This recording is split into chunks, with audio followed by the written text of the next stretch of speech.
चलिए आगे बढ़ते हैं। कुरुक्षेत्र में महर्षि कश्यप जयंती समारोह, जिसमें हरियाणा के मुख्यमंत्री नायब सिंह सैनी संबोधित कर रहे हैं। हमारे जो ओबीसी समाज में विधवा या कोई तलाकशुदा, अनाथ या बेसहारा हमारे बच्चे या महिलाएं, बेसहारा बच्चों, उनकी बेटियों के विवाह के लिए भी हमने 41,000 रुपये उनके वित्तीय सहायता देने का काम ये हमारी सरकार कर रही है। मुझे ये भी खुशी है कि आदरणीय नरेंद्र मोदी जी ने ओबीसी आयोग बनाया और उस ओबीसी आयोग को संवैधानिक शक्तियां देने का पहली बार अगर किसी सरकार ने काम किया है तो नरेंद्र मोदी जी की सरकार है। और मुझे ये खुशी है बताते हुए कि ये आयोग और उसको जो संवैधानिक शक्तियां दी, ये ओबीसी समाज के लोगों के जीवन में एक बड़ा परिवर्तन ये लाने का काम कर रही है। भाइयों, मुझे खुशी है बताते हुए आज ओबीसी समाज के बच्चे, चाहे सैनिक स्कूल है, नवोदय विद्यालय है या केंद्रीय विद्यालय है या एमबीबीएस की नीट की परीक्षा है, भाइयों उसके अंदर 27% का आरक्षण आज पूरा मिलने का काम ये हमारी सरकार में हो रहा है। भाइयों, इससे पहले नहीं हो रहा था।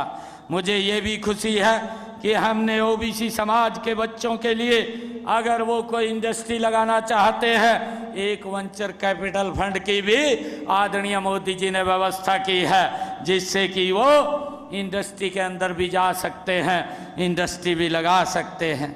भाइयों, मुझे ये भी खुशी है आप लोगों को बताते हुए कि हमारी सरकार ने ये निर्णय किया है कि पिछड़े वर्ग के जो बच्चे हैं उनको 12वीं कक्षा तक फ्री, उनको भाइयों उनकी फीस माफ़ की गई है, उनको फ्री में एजुकेशन देने का काम ये हमारी सरकार कर रही है। और ऐसे हमारे ओबीसी समाज की जो बेटियां हैं, अगर वो कॉलेज में पढ़ना जाती हैं तो उनकी कॉलेज तक की भी फीस माफ़ करने का काम ये हमारी सरकार ने किया है। भाइयों, चाहे कॉलेज हो चाहे विश्वविद्यालय हो, विश्वविद्यालय में भी ओबीसी समाज की बेटियों की कोई फीस नहीं लगती, उनको फ्री में एजुकेशन देने का काम ये हमारी सरकार कर रही है। भाइयों, मुझे ये भी बताते हुए कि हमने डॉक्टर भीमराव अंबेडकर मेधावी छात्र संशोधित योजना के तहत जो पिछड़ा वर्ग के विद्यार्थियों को उच्च शिक्षा के लिए 8,000 रुपये वार्षिक छात्रवृत्ति देने का काम भी ये हमारी सरकार कर रही है।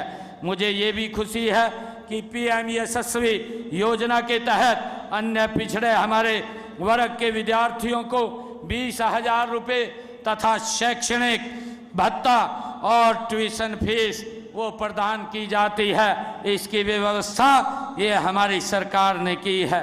मुझे ये भी खुशी है कि हमने विभिन्न प्रतियोगी और प्रवेश परीक्षाओं की तैयारी के लिए हमारी सरकार ने उम्मीदवारों को, जो ओबीसी समाज के बच्चे हैं, उनके उम्मीदवारों को मुफ्त में कोचिंग देने का निर्णय भी ये हमारी सरकार ने किया है। तो हरियाणा के सीएम को आपसे सुधा, जिन्होंने सरकार की उपलब्धियों को गिनाया, साथ ही योजनाएं भी बताई जो आम जन के लिए लाई गई हैं।